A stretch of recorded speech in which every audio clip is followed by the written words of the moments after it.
দেখেন, একজন বেকার ছেলের পাশ থেকে যখন তার নিজের মাও সরে যায়, তখন নিজের আপন বোন কিভাবে সেই বড় ভাইকে সাপোর্ট দিয়ে যায়। ছেলে কিছু মাকে বলতে আসে, মা কথা না বলে চলে যায়। আরে মা, কিছু তো বলে যাও।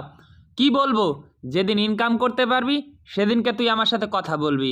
এই কথা শুনে ভাইটি চলে যায়। ছোট ভাইয়ের পাশে গিয়ে বসে। ছোট ভাই, অনেক ক্লান্ত লাগছে, এক গ্লাস পানি এনে দাও না। আরে, নিয়ে নাও না। আরে ভাই, এভাবে কথা বলছো কেন? আমি তোমার বড় ভাই। বড় ভাই হয়েছে তা কি? বসে বসেই তো খাচ্ছ, কোনো ইনকাম তো আর করো না।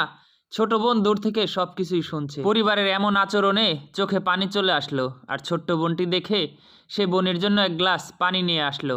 নাও দাদা, তুমি জল খাও। দাদা, মন খারাপ করো না।